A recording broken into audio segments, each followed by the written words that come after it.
আসসালামু আলাইকুম। গরিব ঘরের ছেলে গল্পের ৯ নম্বর পর্ব। তো বেশি কথা না বলে গল্প শুরু করি। মিহির কথাগুলো শুনে আম্মু পাথরের মতো স্তব্ধ হয়ে দাঁড়িয়ে রইলেন। তার চোখের মনি স্থির হয়ে গেছে। কিছুক্ষণ পর তার চোখ দিয়ে ঝরঝর করে পানি ঝরতে শুরু হলো। তিনি যেন নিজের কানকেই বিশ্বাস করতে পারতেছে না। তার মানে তিনি তার নির্দোষ ছেলেকে খুনি অপবাদ দিয়ে ঘর থেকে বের করে দিয়েছেন। তার মানে তার স্বামী ছেলের উপর অভিমান নিয়েই কবরে চলে গেছে। মিহি আম্মুর পা জড়িয়ে ধরে আবারও বলল, আন্টি আমাকে পুলিশে দিন, আমাকে মারুন, যা খুশি তাই করুন। এই পাপের বোঝা নিয়ে আমি বাঁচতে পারতেছি না। আমাকে মেরে ফেললে হয়তো আমি একটু শান্তি পাবো। আমার আম্মু কোনো কথা বললেন না। তিনি শুধু এক পলক মিহির দিকে তাকালেন। সেই চোখে ছিল আকাশ সমান হাহাকার। তিনি মিহির হাত থেকে নিজের পা ছাড়িয়ে নিলেন। কোনো শব্দ না করে টলমল করে নিজের পা ঘরের দিকে এগিয়ে গেলেন। ঘরের দরজায় পৌঁছে তিনি একবার আকাশের দিকে তাকিয়ে দীর্ঘশ্বাস ফেললেন। তারপরে ধরাস করে দরজাটা লাগিয়ে দিলেন। ঘরের ভিতর থেকে আমার আম্মুর বুক ফাটা চিৎকার আর কান্নার শব্দ ভেসে আসলো। তিনি চিৎকার করে বলতেছেন, ওগো তুমি শুনে যাও, তোমার ছেলে নির্দোষ ছিল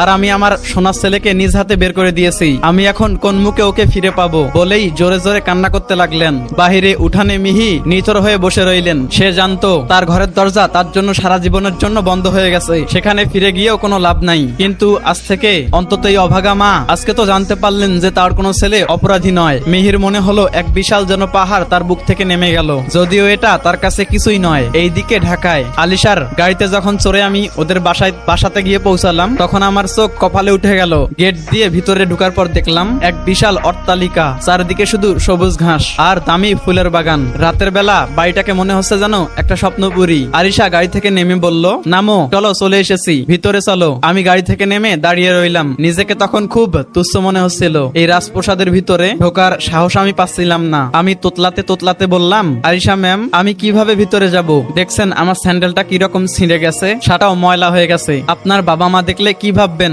আরিশা বলল, আবার ম্যাম? আমি বললাম, আচ্ছা সরি, কিন্তু তারা কি ভাববেন? আরিশা আমার হাত ধরে একরকম টেনে নিয়ে গেল আর বলল, ধুরো পাগল, তোমাকে বলছি না তুমি আমার ফ্রেন্ড, আর আমার বাবা তো তোমাকে আগে থেকেই চেনে। চলো তো। ভিতরে পা রাখতেই আমার নিঃশ্বাস যেন বন্ধ হয়ে আসছিল। সোফা থেকে শুরু করে ঝাড়বাতি সবকিছুই যেন একবারে হীরা দিয়ে বানানো। আমি হা করে সবকিছু দেখতেছিলাম। ঠিক তখন সিঁড়ি দিয়ে নিচে নামতেছিলেন সেই ভদ্রলোক যিনি আমাকে ফ্লাইওভারের মৃত্যু থেকে ফিরিয়ে এনেছেন। উনি কাছে এসে আমাকে দেখে ভুরু কুচকে তাকালেন। তারপরে একটু বিস্ময় নিয়ে বললেন, আরে তুমি সেই ছেলেটা না যাকে আমি আত্মহত্যার হাত থেকে বাঁচিয়েছিলাম আর আমি আমার রেস্টুরেন্টের কাজে লাগিয়েছিলাম? তুমি এখানে কেন? আরিশা, একে তুমি চেনো? আমি মাথা নিচু করে বললাম, জি স্যার, আমি সেই হতভাগা। আরিশা ওর বাবার হাত ধরে সব কথা খুলে বলতে লাগলো। ও জানালো আমরা কিভাবে একই কলেজের স্টুডেন্ট ছিলাম এবং আরো বলল রেস্টুরেন্টের ম্যানেজার আমার সাথে কিভাবে আচরণ করত এবং অত্যাচার করত। আরিশা বেশ আবেগ নিয়ে বলল। আরিশা বলল, জানো বাবা, এই ছেলেটা অসম্ভব মেধাবী। ওর মতো হীরা কেন মিথ্যা অপবাদের জন্য রাস্তায় পড়ে থাকবে?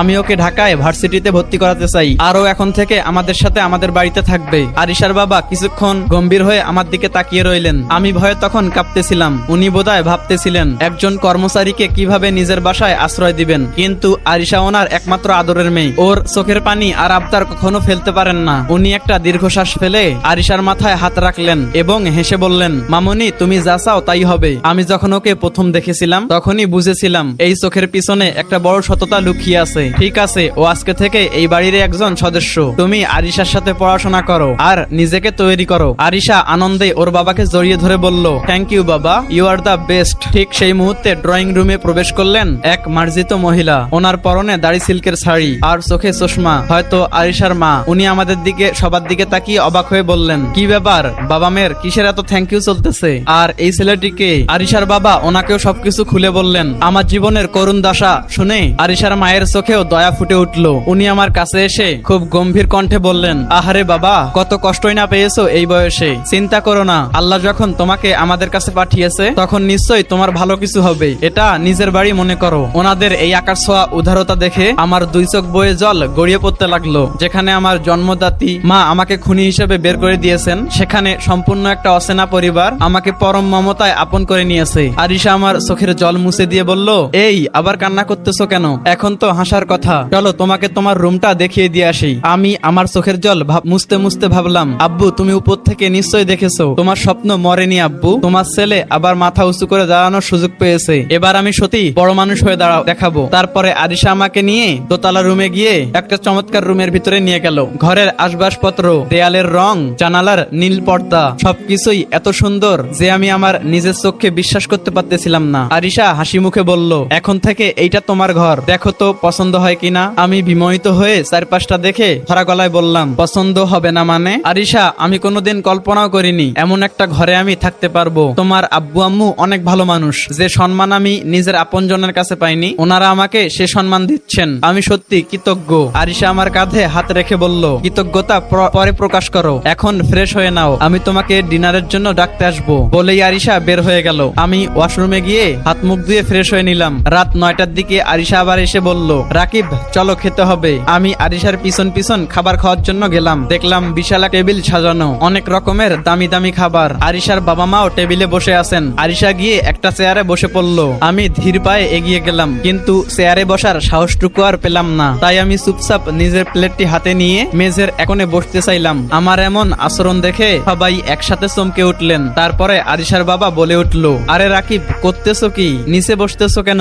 আমি বললাম, আঙ্কেল আপনাদের সাথে এক টেবিলে বসে খাবার খাওয়া আমাকে মানায় না, আর তাছাড়া তো আমার নিচে বসেই খেয়েই অভ্যাস। আমি এখানেই ঠিক আছি আঙ্কেল, সমস্যা নাই। আরিশা সাথে সাথেই চেয়ার থেকে উঠে আমার হাত থেকে প্লেটটি নিয়ে নিল এবং আমাকেও একরকম টেনে তুলে ওর পাশের টেবিলে চেয়ারে আমাকে বসালো। তারপরে আরিশা বেশ কড়া স্বরে বলল, খবরদার, এরপর থেকে যদি এই ধরনের কথা বলো তুমি, তবে আমি সত্যি অনেক রাগ করব। আমরা সবাই মানুষ, রক্তে গড়া মানুষ, উঁচু নিচু ভেদাভেদ আমাদের বাড়িতে হয় না, বুঝলে? তুমি আমাদের বাড়ির সদস্য আজকে থেকে, এটা মনে রাখবে। আরিশার বাবা মৃদু হেসে বললেন, আরিশা ঠিকই বলেছে বাবা, এরকম আর করবে না। তারপরে আমরা সবাই খাওয়া শুরু করলাম। খাওয়ার মাঝখানে হঠাৎ আরিশার বাবা বলে উঠলো, শোনো, কালকে সকালে রেডি থেকো, আমি তোমাকে আরিশার সাথে নিয়ে যাব এবং ভার্সিটিতে ভর্তি হওয়ার সব ব্যবস্থা করে দিব। আমি শুধু মাথা নাড়ালাম। আমার বুকটা শান্তিতে ভরে উঠলো। মনে মনে এটা ভেবেই প্রশান্তি লাগতেছে যে বাবার স্বপ্ন পূরণ করতে পারবো। খাওয়া শেষে যে যার মতো রুমে চলে গেল। সারাদিনের ক্লান্তি আর মানসিক উত্তেজনার পর নরম বিছানায় গা এলিয়ে দিতেই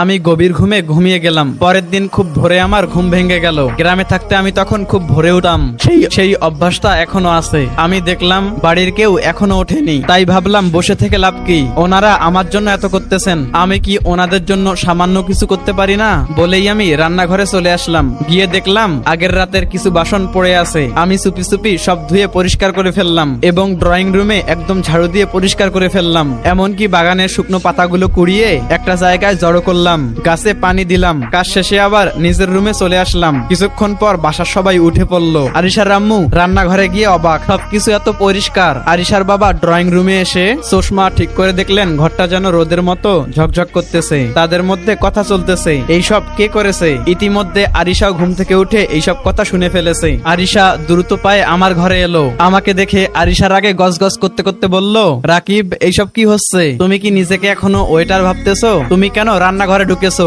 ড্রয়িং রুম ঝাড়ু দিয়েছো? তোমাকে আমি কাজ করার জন্য এখানে আনিনি, তোমার কাজ কেবল পড়াশোনা করা। কেন তুমি এইসব করতে গেলে? আমি মাথা তুলে হাসলাম আর বললাম, আরিশা, কাজ করতে আমার শরীর ভালো থাকে। আর তাছাড়া তুমি আমাকে তোমার পরিবারের সদস্য বলতেছো না? পরিবারের অন্য সদস্যরা কি কাজ করে না? আমি তো তোমাদেরকে সাহায্য করতে চেয়েছিলাম মাত্র। আরিশা বলল, তোমার কাজ করতে হবে না, কাজ করার জন্য এখানে অনেক আছে, তুমি আর রান্নাঘরে ঢুকবে না। আমি শুধু চুপচাপ মাথা নাড়ালাম। তারপরে আরিশা বলল, এখন তাড়াতাড়ি রেডি হও, আমাদের ভার্সিটি যেতে হবে। আজকের দিনটা তোমার নতুন জীবনের শুরু। আমি আরিশার আদরের শাসন দেখে হেসে উঠলাম। আজকে আমার মনে হচ্ছে অন্ধকার কেটে গিয়ে সোনালী সূর্যটা সত্যি আমার কপালে দেখা দিচ্ছে। তারপরে আরিশা চলে যাওয়ার পর আমি ফ্রেশ হয়ে রেডি হয়ে নিলাম। রেডি হয়ে নিচে চলে আসলাম। তারপরে সবাই একসাথে নাস্তা করে নিলাম। আঙ্কেল বলল, তুমি আরিশার গাড়িতে চলে যাও, আমি অন্য গাড়িতে আসতেছি। বলেই আঙ্কেল নিজের গাড়িতে চলে গেলেন। আমি আর আরিশা একটা গাড়িতে ঢাকা বিশ্ববিদ্যালয়ের উদ্দেশ্যে রওনা দিলাম। কলেজে পৌঁছে আমি হা হয়ে গেলাম, কারণ চারদিকে দেখলাম তখন লাল ইটের দেওয়াল, আর তখন দেখলাম হাজার হাজার ছাত্রছাত্রীর আনাগোনা। গাড়ি থেকে নামতেই আমার বুকটা ধক করে উঠলো। আমি হা করে হলের দিকে তাকিয়ে রইলাম। আমার চোখ যেন বিশ্বাসই করতে পারতেছে না যে আমি সত্যি এখানে দাঁড়িয়ে আছি। আরিশা আমার অবস্থা দেখে একটু হেসেই বলল, এভাবে মূর্তির মতো দাঁড়িয়ে আছো কেন? ভিতরে চলো। আমি বললাম, আরিশা, আমি কি সত্যি এখানে পড়তে এসেছি?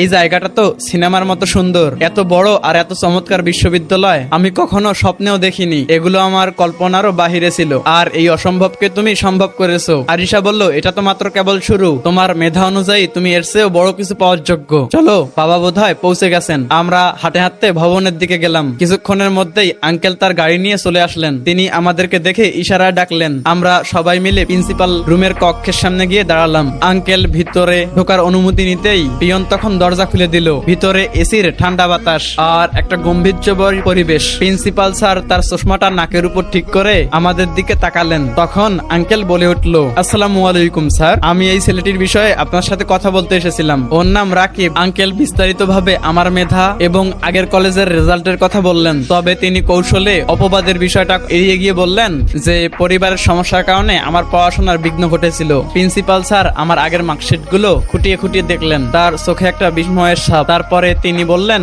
বাহ, তোমার রেজাল্ট তো চমৎকার, বিশেষ করে ম্যাথমেটিক্সে তোমার মার্কস দেখে আমি মুগ্ধ। আমাদের মতো বিশ্ববিদ্যালয়ে তোমার মতো ছাত্রই প্রয়োজন। ঠিক আছে, আমি সব ব্যবস্থা করে দিচ্ছি, তুমি আজকে থেকেই ক্লাসে জয়েন করতে পারো। ভর্তির সব আনুষ্ঠানিকতা শেষ হতেই খুব বেশি সময় লাগলো না। অফিস থেকে বেরিয়ে আসার পর আমি আঙ্কেলের সামনে গিয়ে দাঁড়ালাম। আমার গলা তখন কান্নায় বুঝে আসতেছিল। আমি বললাম, আঙ্কেল, আপনি আমার জন্য যা করছেন আমি এই ঋণ কি দিয়ে শোধ করবো জানি না। তো এভরিওয়ান, নেক্সট পার্ট দেখার জন্য সবাই একটু বেশি বেশি করে লাইক এবং কমেন্ট করবেন। সবাই ভালো থাকবেন, ধন্যবাদ।